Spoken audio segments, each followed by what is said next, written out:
Hey friends, happy Friday. Thanks for joining us for Unscripted on 13 Plus. I'm Ayanna Ayan. And I'm Carson Courier. Happy Friday. Definitely a long week with elections and so much other news just here at home. Like a never-ending news week. I feel like it's going to be like this up until the election, maybe even after the election. I think so too. But we do want to get started with some late-breaking news. A developing story this morning about a deadly shooting that happened near Tucson Boulevard and Drexel. So we just got an update that actually one person was found dead here and another person is detained. As you can see, a lot of caution tape there, a lot of police on scene, and this has kind of been the scene here for the past couple of hours. So yeah, we've had people reaching out specifically about this situation unfolding on the south side this morning, and it was reported as a shooting. We have officially, again, gotten confirmation from Tucson Police that it was a fatal shooting. So they said one person's been detained. We don't know anything other than that fact that one person's been detained and a male adult was killed. So once we learn more about what happened, the investigation will, of course, keep you updated.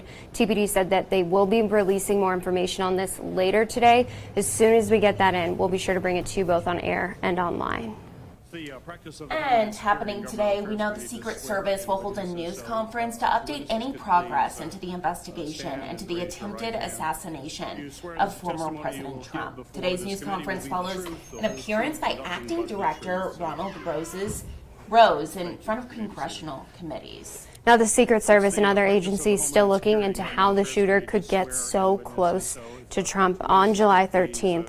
Today's news conference will start at 11 o'clock this morning. Of course, we'll stream it right here on 13 Plus. And we want to go ahead and take a live look outside right now. Some cloud cover, which is nice. Helps a tiny bit, I think, mentally with those temperatures, but we are going to be warming back up. Not the news we want for August. We're going to bring in 13 First Alert meteorologist Mallory Schnell today. Still hanging on to some storm chances, which is good. Yes. We'll take any chance over no chance. Yes, but we're going to be heating things up. So that's kind of the downside. High pressure moving back overhead this weekend. So we've been kind of around 100 even the last several days for about the last week. Some upper 90s sprinkled in there. That's going to change for your Saturday and Sunday. So find a way to stay cool this weekend, whether it be the AC or the pool, because we're going to be tacking on more days to this triple-digit tally, which we are up to 63 days so far this year at or above 100 degrees. You can see the normal for an entire year in Tucson is 68. So we're just 5 days away from that.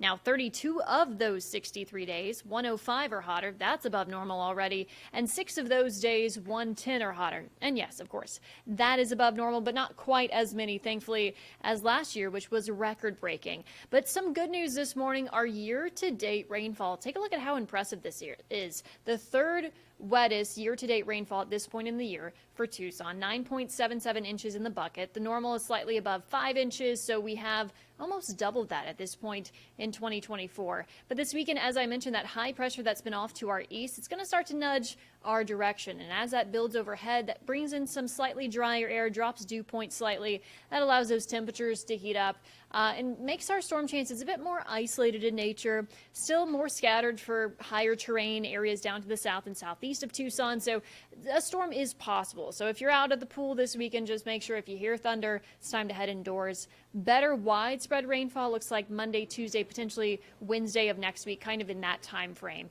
Otherwise, once again, 20 to 30% Friday, Saturday, and Sunday. And as I mentioned, that's going to allow those temperatures to heat up. 104 today, 108 tomorrow, close to that Sunday, 106 Monday. And then finally, once we get more of that rain, more cloud cover in here, that's going to allow those temperatures to decrease, especially Wednesday, Thursday of next week. In the meantime, we are in the 80s and 90s at this 9 o'clock hour. Lots of sunshine out there. Hour by hour forecast, radar looks active this afternoon, but once again, it's primarily to the south and southeast of Tucson. We'll see if some of those storms can move in by the evening, but once that sun sets, we lose the fuel. The radar becomes a lot quieter overnight. Just keep in mind, any of these storms can pack a punch with gusty winds and pockets of heavy rainfall. Now, your 7-day forecast here, you can see, once again, triple-digit heat sticking with us, better storm chances next week, with overnight lows in Tucson staying in the 70s and the lower 80s. And looking at the temperature you just showed in Marana, it was like 92 maybe 15 minutes ago when we were doing the 9 a.m. Now it's 94, so we're warming up fast out there. Yeah, we're quickly getting up there, and expect that to really be the trend through this weekend. So, feeling hot, hot, hot. Love that for us. Perfect. Stay safe, everyone. Thank you, Mallory. Right? Yes, yes. Thank you, Mallory. Of course. Well, if you are finding a pool this weekend, if that's maybe built into your plans now that you've seen that forecast, one thing to keep in mind, of course, is pool safety, because we see it every single summer, drowning incidents involving kids specifically. And it's one of those things that I think it happens so fast. One second, your kid's in the pool with maybe siblings, family members, and it can happen in the blink of an eye. Absolutely devastating for so many families that have had to go through that. But we know that the average ages are between 1 and 4 where a lot of these incidents happen. And here in Pima County, we've already had 3 incidents this year involving water. So something to keep in mind, especially here in southern Arizona, where it feels like everyone has a pool, or at least everyone knows someone who has a pool. Right, or you go somewhere that you go to the pool. And August is actually a month that kind of highlights the efforts to bring awareness around drowning. It is Drowning Impact Awareness Month, because it's important not just in the month of August, but year round, especially as people kind of get back into the swing of things, going to work, going to school. It's easy just to, run inside, leave your kid out in the pool, and something can happen. So our very own Jack Cooper has more on what parents should do to keep your kids safe. Learning how to swim is one of the most important skills that someone can have. That's why leaders stress of just how important it is to get your kids into a swim school as early as possible. Turn over. There we go. We start at 3 months for our little froggies, and we go all the way till they're good little swimmers joining swim teams.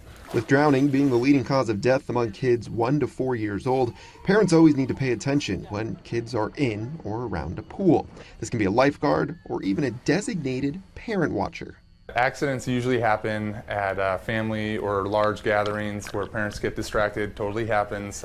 Just always good to have someone designatedly watching the pool. And when your kid is at home learning how to swim, make sure it's a safe environment. Pool toys get in the way. Those really big inflatables, those are kind of definitely don't want those in the water when you have youngsters that are learning to swim. There are also some things you can do while at home to help your young kids get better at swimming. Just getting their face in the water, being comfortable, blowing bubbles, supporting them the correct way. Really, people think loose is comfortable. A little stronger hold makes them feel, especially the little ones, more confident and comfortable. And this year, an Olympic year, has seen more kids enrolled in classes than normal. The swim school we spoke with, Dumont Family Swim, says they generally see over 1,200 kids a week. So during the Olympic year, there's always hype. People are watching swimming on TV, and they're inspired to be the next Olympians. So we get a little bit of a rush every 4 years with that kind of quad of the Olympic year. While many swim schools all across Tucson might be changing their hours just because of back to school happening all across town, there are still plenty of options for you. Details are up on our website. Reporting at Reed Park, I'm Jack Cooper, 13 News.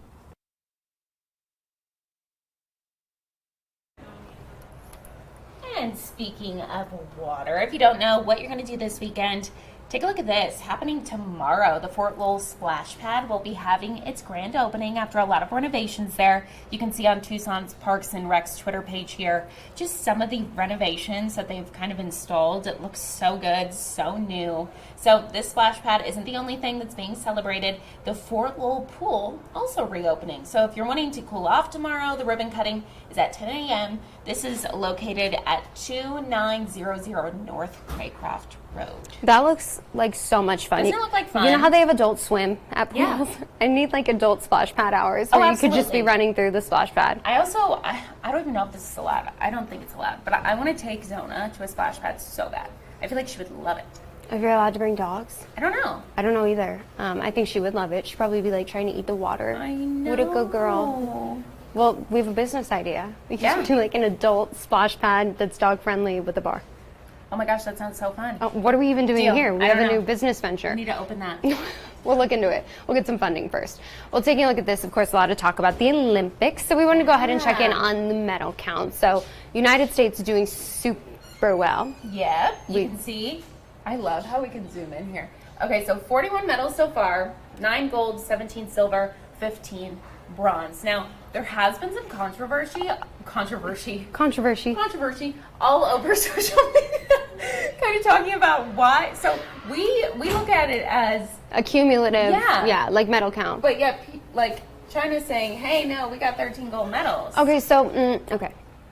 Yes and no. Yes. Like, gold medals, do they matter? Yes, because that's being the best. But this isn't that far off from that. No. And so, but this is far off from that. Yeah. So at the end of the day, I'm still thinking that we're dominating this thing. That's kind of how I feel. France, closer to us with the actual amount of medals here, both having 9 gold, 17 silver, 11 silver. All the 15. things. Let's see. I actually don't want to press see more because I remember I pressed that and it went to somewhere. It went down. I do feel good about this though, because I think that, especially going into track and field, Oh, yes.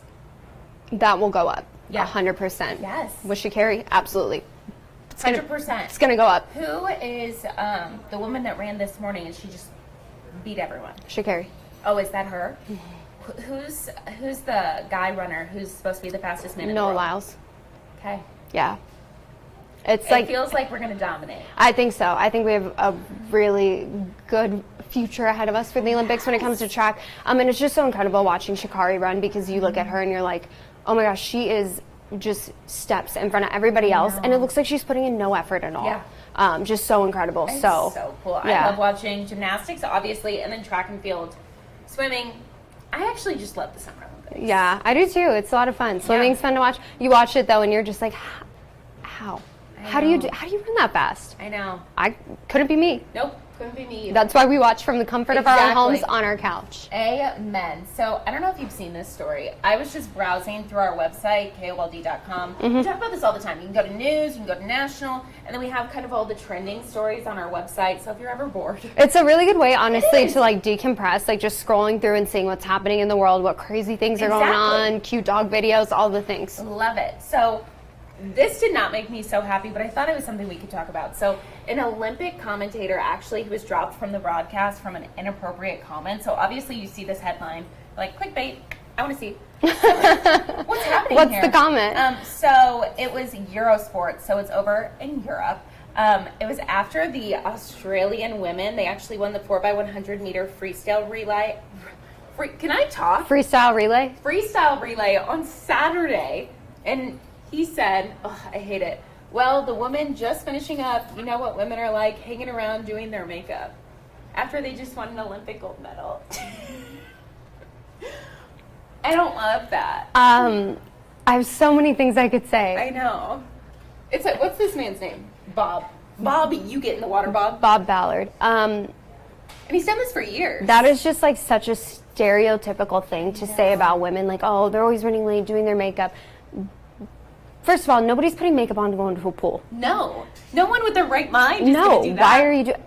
It's just such a gross thing to say. Like, what is the matter with you? And if you're covering sports, you should know not to make a comment like that, especially when you're covering the Olympics. Sure. Okay, can you imagine? Let's say like a female sportscaster makes a comment like that, or like makes a comment about men. She would be canceled. Like, you no longer have a job. You don't know enough about sports. But yet, like, this man says something. But women don't do that. That is true. Honestly, like, because think about like a stereotype that you could say about men. Like, there are a couple that come to mind. The lack of like structured planning, specifically when I think about like my dad. But women don't do that to men. This is the thing that men, I feel like, do far more to women, and it's so unfair to them because now this has become the story, and it takes away from their big moment. Maybe he was just jealous that he can't win a gold medal. That's a really good. Bob. I think it's funny his name's Bob. Okay, so Eurosports, though, they did make it right. They said, bye, Bob. What were you thinking? I don't know, Bob. Just, we're done with this story. Bye, Bob. Bye to your career. This is a great story, though. Let's do some positive Olympic news. Her. Have you seen, like, all the different... So, she is just this icon. I can't pronounce her name. What's her name? I know, Mayer. What's her first name? It's like Ayanna. I think it is Ayanna. Ayanna, yeah, Ayanna. maybe. She's awesome. So, obviously, I really hadn't followed women's rugby ahead of the Olympics. I've like never actually watched rugby in my life, and I was watching it with my dad, and I was like, how did I not know about this sport? Oh, it's awesome. Yeah. Especially these girls. They're like tough, they're strong, they're huge athletes. Well, she kind of became, why are we looking at Simone? She became very kind of popular on Twitter the last couple of days because she is kind of trying to switch the stereotypes. So she's saying, hey, like, a lot of times we get stereotyped as, like, you guys are just like big, strong, you aren't feminine. Yeah. And so she's talking about how she does her makeup every time before the game and how they all want to look cute and everything, and how like you can still be a huge dominating athlete in sports but still be like feminine. A woman, yeah. And so she has been just all over social media. People love her. And then somebody made a comment about her weight, and she responded back with such a smart, and I'm trying to find it, but essentially they said there's no way this woman has a body mass index lower than 30. So I guess if your body mass index is 30 or higher, you're obese. BMI, it doesn't account for muscle. It doesn't account for anything. Well, and there's that. like It's just different height. builds, so it's not a fair way Exactly. to like gauge somebody's body. No, so she came back, she's like, I'm 200 pounds, I'm 5'10", and yeah, my body mass index is above 30, but yet I'm an Olympian, and I'm beautiful. And she's just great. She gave Big all fan. the measurements. She Oh, said yeah. how much she weighs. Yeah, because I don't know why that would. Why is that even part of the conversation? That's what's so disappointing about all of these stories. And obviously, you know, she's handling it the right way. But it's like when we have something that is celebrating athletes brought in from across the globe and just, you know, their or athletic achievements and how incredible they are at their sports. Why are we having conversations about them doing their makeup, about their bodies? If they want to show up in a full face of makeup to swim in a pool, who cares? No, for sure. Yeah. She said, Love Island. Oh, she wouldn't be a bombshell on Love Island. Oh. But she's kind of funny. So she, like, makes fun of herself, but she isn't kind of, like, actually meaning that. I know she made a comment about there was Skims merchandise at the Olympics. And she was like, look at this model. She looks just like me. And then it went viral, and she commented, and she's like, also, like, I support Skims. I'm just, like, trying to be funny. Yeah. She's just kind of been a huge personality that people have been watching on TikTok. I know she got the bronze medal. In rugby, Jason Kelsey was at the Olympics and literally wore a shirt with her face all over it. He's like, I love her. I mean, honestly, if Jason Kelsey's like your number one fan, do you really need anything else in life? Like, That's what can what I'm people say saying. about you? I know. It's disheartening that like these become such a conversation, and it happened with Simone Biles too. Back in the 2020 Olympics with just like her makeup and her hair, and it's like, why do we People are doing it now. why do we talk about these things? Just like let them do don't this. know. Just let women play the sports. Yeah. Nobody's coming after the males for what their hair looks like. I just No. don't. She's great. I don't get it either. Just be nice, everyone. What the heck? Just watch the Olympics and stay off social media unless you have Yeah. something nice to say. Exactly. Life rules by Anna and Carson. Yeah. Amen. I'm not at the Olympics. Why aren't we? I'm here doing this. Why aren't we in office? I don't get I this. don't know. Anna and Carson, 2024. Or seeing Courier. Moving on. Taking a live look outside. Gorgeous conditions right now. That cloud we were seeing earlier looks like it's starting to move out a bit. Temperatures are warming up though heading into this weekend. So we've been lucky recently seeing some temperatures in the double digits instead of triple digits. We are warming up, so those temperatures are probably going to feel warmer than what we've seen. So just keep all those things in mind, especially when it comes to heat safety. Exactly. So stay safe, everyone.